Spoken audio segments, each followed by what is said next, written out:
Hi, everybody. Gary Williams again here, reaching out to friends and colleagues in the artistic community to see how we're all dealing and coping with this terrible coronavirus situation. And the man waiting patiently over there for me is musician and band leader, father, philanthropist, Joe Pettitt. How are you doing, Joe? Great, Gary. How are you? I'm really well, thank you. Thank God we're doing well. That is the main thing, isn't it? I mean, we're all sort of whinging about our work and financial worries, but at the same time, there's some terrible stuff going on, isn't there? Yeah, every day I seem to hear about, oh dear, oh no, she's all right again, she's all right again. And Yeah. sadly, not every time. Are It's pretty you worrying. are you trying to kind of keep yourself off too much news, or are you a guy that just wants to can't keep away from it? It's got a bit dull now, isn't it? There's not really, it's just doom and gloom. There's not. I don't think there's anything new we're being told. It's just, yeah, it's still really bad. So yeah, I don't think it's very good for you to keep watching it too much. For someone who is as busy as you, and you are one of the busiest people that I know. I mean, you still teach, don't you? Yeah. Or you did. And you've got all of these gigs. You run the Len Phillips Big Band. You've got two kids. I mean, you are a busy guy. To go from that to being sat in what I see is your beautiful home studio there, surrounded by your toys. That's not all bad.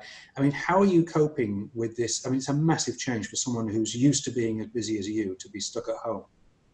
Yeah, I'm a bit grumpy. It's You're always a bit grumpy. Yeah, well, okay.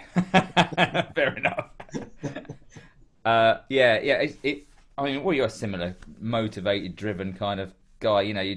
It's tricky, isn't it? You're kind of kidding yourself that you can stay on it, and then you sort of realise that actually you're not really getting very far with anything. And it's always nice to achieve something in a day, and quite often now you can't really achieve very much, at least work-wise. Mm. But it's lovely because I'm seeing loads of my kids and my lovely wife, and we've got I've just been fixing up their bikes, so we're going to go on a bike ride this afternoon.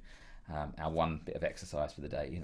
And that's been lovely. And the homeschooling, although it's a bit of a challenge, it's nice. I take the music lessons. Um, yeah, That's easy. That's easy. yeah, Easy one. and the weather's been nice, and that's been really helpful. We've been And able you've to got a walk, garden. and we've got a garden. And you've Yeah, got somewhere else to go. I mean, in your wonderful shed at the bottom of the garden, which is in fact a glorious studio. I mean, that's kind of helps a lot, right? Because you've got some space from each other. You're not sort of sitting on top of each other, the whole family yeah. all together in the same few rooms all day, every day. No, that's true. We're both still teaching, Vicky and I. So we're doing video lessons, much like this. We've stopped now quite so much for Easter, but I'm still able to do 2 days a week of teaching from home, and Vicky will be doing about the same, maybe a little bit more, in fact. And this is, I mean, silly question, but are you getting paid for this? Yeah. Right. So this is So, what the students at the school that you. yeah, various places. So some people that usually come here for private lessons, and some that I see at the school where I teach, and Vicky teaches at two schools. She teaches speech and drama. But that's all one on one or in pairs that she teaches, and mine's all one to one. I mean, you're Um, very lucky that you can do that because, I mean, it's great that there's the technology to do that. But of course, as far as private lessons go, I know other teachers who they've lost all of their work. It's not that they cannot, it's not that, that there is the facility and the time to give the lessons, but the students that have been paying privately don't have the money. And because they don't have, particularly people in our business, other musicians and other vocalists, and people aren't going to auditions, so they're not preparing for things. So there's sort of less need. And when I look in my diary, I don't know. I mean, maybe the next time I'm going to work is. I mean, it could be July, it could be December, it could be a year from yeah, now. yeah, So yeah. I'm actually making an effort to warm up and do singing practice every day, but I don't be forking out regularly for singing lessons because I don't know when Yeah, I'm going to be winning any money. yeah, that's quite true. And I was sort of tempted to go, oh, if I'm giving these online lessons, I could pay for my kids to have the online lessons. And I remembered that we haven't got any money, so we can't do anything like that. It's funny, I don't know about you, and I know I've been in a privileged situation, but I generally over the years, I mean, with modest stuff, if I think, oh, that's a DVD that I want, or I fancy that book, I'll just go onto Amazon and I'll just order it and it'll show up and that's fine. And of course, I've had to stop. I mean, I've really had to become very aware of what I'm spending because Yeah. I'm not earning anything. Yeah, and it's the same, with kids. You go like, no, you're going to have to finish that. You've got to eat all of that because, that's all that's in the fridge, and we're not going to keep going out and restocking it, and we can't get a delivery slot, and you're going to eat that food because that's what there is. And they, you can see the pennies starting to drop a little bit, Yeah. but we're really lucky. The people that are, there's plenty of people that are living hand to mouth at best, and and the government support doesn't kick in. Well, there's the universal credit that kicks in a bit sooner, or you've got to wait until June before you get a back pay. I mean, who can float from now until June? You know, I mean, the teaching's keeping the wolf from the door here. But if I didn't have that, I mean, that's a blimmin' long time to be waiting. Not everyone's got their savings. There's how do you keep going till June? Mm-mm. Another reason why you're lucky there is you just mentioned going out for a bike ride, which sounds like an amazing luxury to me. I'm here in Tenerife. We've been on lockdown for just over 2 weeks now, and they are serious and they are getting more hardcore. I mean, there are, when I don't know exactly the rules for you now, but we've only always been allowed out only one person at a time, even from the same household. You can't have more than one person in your car unless you're going to the hospital or else for some reason, even if you're from the same. I mean, if Philip and I want to go for a walk, we have to do it separately, but we can't just go for a walk. We have to be going to a shop, and it has to be the shop that's nearest to us. We're looking after my father-in-law's dog, which is great because there's an excuse to, everybody wants to have a dog right now. But I was just stopped this morning. I took her for a walk this morning, and I go for a nice kind of circular walk. I can see a bit of the sea. It's nice. Police stopped me, asked me where I live, told me I'm too far from home. I had to go back, and I'm only allowed to, they said it's only like a 5-minute walk within a block of my residence. I mean, it's, I think, a little over the top, but, I'm glad that they're being vigilant. But our freedoms are very strongly curtailed here. So to go for a bike ride or just go for a walk or for a Wow. run is, for me, sounds like a real luxury. Yeah. Wow. That really is heavy, isn't it? It is. There's even helicopters going over to make sure that nobody's spending any time sunbathing or just hanging out on their roof terraces. I live in an apartment block, and most of the apartments most of the blocks have got roof terraces, and that's not allowed either. You're not allowed on those for fear that people will congregate and pass this thing around. Right. Yeah. Okay. I mean, we as you've been to our place, we're in the middle of nowhere here, so we couldn't be more fortunate with the weather like it is as well. We're surrounded by fields, so we can just sort of do what we like, really, because we're not going to bump into anyone apart from a cow. So tell me what has happened to all of your work. I mean, is there any, other than the teaching that you're doing online, I assume just everything has disappeared? Yeah, pretty much. I mean, you don't like to cancel too far because the moment that we can go out and work, both financially and artistically, we want to be straight back out there working. So I'm sort of hesitant to start just cancelling things willy nilly further on, even though I'm pretty sure there's every chance that they're going to get cancelled. Let's not cancel it until we really have to, because it'd be a real shame to sort of get the go ahead to start doing some work and there being an empty bit because you cancelled stuff that you didn't need to. That would be a shame. Do you have any Um, feeling as to when this might start to get back to normal? What's your hunch? Summer, July, but not normal. I imagine there'll still be some restrictions as they try and keep. It's all about that curve, isn't it? Just try and keep that down. Mm. Um, yeah, I don't know. I mean, with my big band, our last gig was on the Isle of Wight, and that was just in that week when it all started. The schools shut that week, everything, and it was our last gig, and it was poignant. It was really quite. It was emotional at one point. Um, yeah, there was a big ballad from Matthew Ford singing, and it's what's it called? The curtain falls, Oh my So God. I was like, ah! If anybody Um, watching this does not yeah, know the tune, so Bobby Darin sang it, didn't he? I think. that's the one. Yeah, Yeah, just Google it, find it on YouTube. Oh, just to add a little bit of a tear yeah. to the song for the goodbye. It was a moment. But the audience were brilliant. They really understood. I didn't want to make a big deal of it, but I said, a lot of the people that you're watching on stage tonight, this is it for 3 months, 4 months, 5 months, who knows? No income Give coming in. generously. Please buy all our CDs. I'd never sold so many CDs, Gary. It was Really? ridiculous. Yeah, absolutely. Yeah, Every yeah. cloud, every cloud. We can eat. Do you think? What's your feeling on the government response to this whole thing? Do you think they've got it about right, or too little, too late, or too much, or what?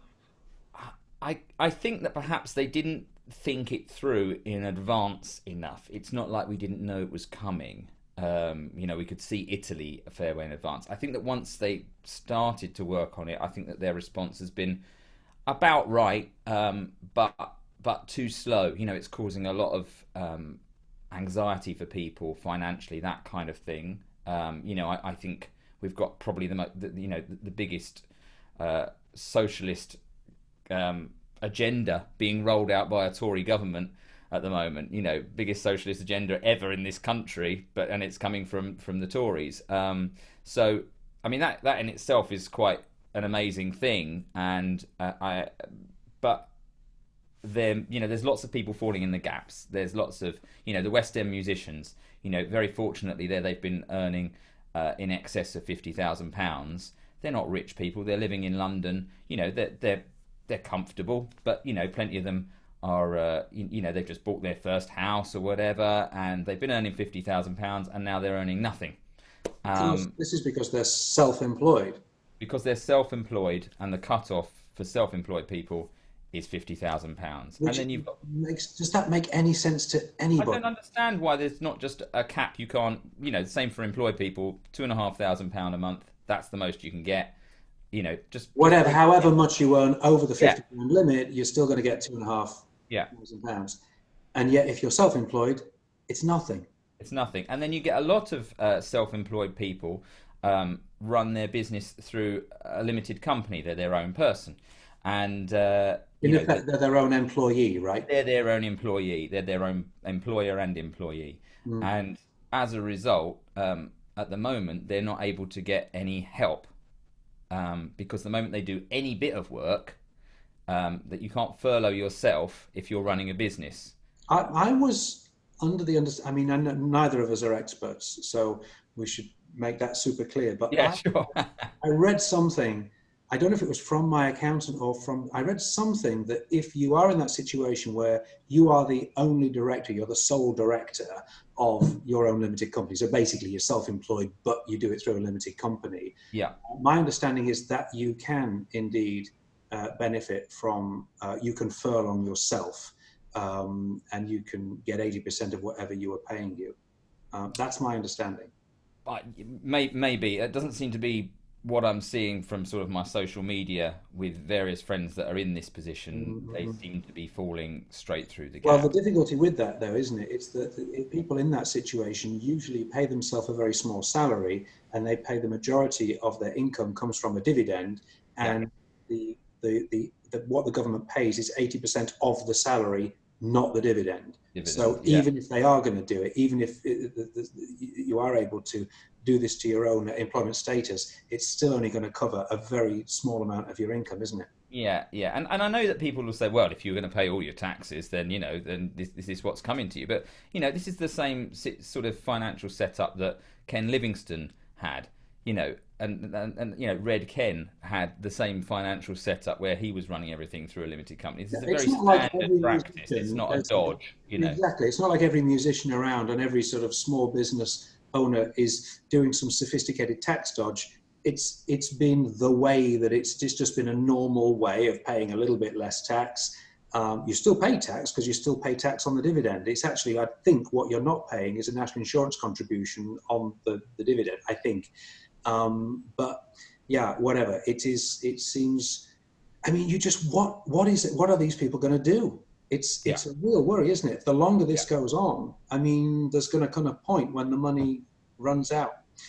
Yeah, it's a depressing thought. And so we just got to hope that somehow it doesn't go on too long. Tell me, how are you managing to keep yourself sane through all of this? I mean, are you busy? Are you making yourself busy doing things, or are you Yeah. So kind of just bored? no, I'm all right at the moment. It's time for the plug. I'm making a CD. Making a CD? Making a CD. Yeah, crazy. Is it Yeah, going to be called Lockdown? yeah. Well, no, it's not. It's called Lunchtime Jazz because with my big band we present programs of lunchtime jazz on our sort of breaks that we put on for people to come to. So it's called Lunchtime Jazz. No large gatherings. You see what I did there. Um, uh, so because it's a big band, but it's not a big band. It's the small band version of the big band that we do for our lunchtime jazz sessions. Hence the no large gatherings. And fortunately, there are enough musicians in the band that can record in isolation. So in this same sort of setup that I've got here, so I've recorded the bass parts and I've sent them over to a drummer. Drummer's recorded the drum parts. Sent them to a pianist, piano player. He's just finished putting all of the piano parts down. So today I'm going to be emailing that across to 3 horn players, and they'll be able to play the trumpet, trombone, and sax parts. And then I can assemble it all here. Email all of that across to a CD pressing plant. They'll press the CDs, send them to me, and then I can sell those online through the website, hopefully. Isn't that amazing? I mean, I love that for so many reasons. First of all, it's incredible what the technology allows us all to do now, that you can make an ensemble album with nobody being in the room Yeah, at the same time. And the fact that you were able, I mean, years ago, you would have had to have got CDs pressed. They would have had to have gone to the shops. People would have had to have gone there to buy them. But, one of the great things now, and though most of us, including me, hate what streaming's done to our income, but at least it's a way of distributing our music so that people all over the world can get to hear it and pay a little bit for it immediately. yeah, yeah, absolutely. Well, So that is the most positive thing. I've been talking to a lot of people. This is, you're actually, not only are you busying yourself, you're actually making a new album with keeping musicians employed, which yeah. sell and make a fortune. This is Oh amazing. yeah. Yeah. I mean, I haven't ordered the new Jag yet, but I think You're it's going to put yourself over the 50 grand limit. yeah, that's what it is. Joe, it is always great to talk to you. I'm so pleased we connected over this. Keep making music and keep being busy. Keep teaching your kids music. And make the most of the opportunity to spend more time with your family. It's great. Take care. Lots of love. Thanks, Gary. Cheers. Bye.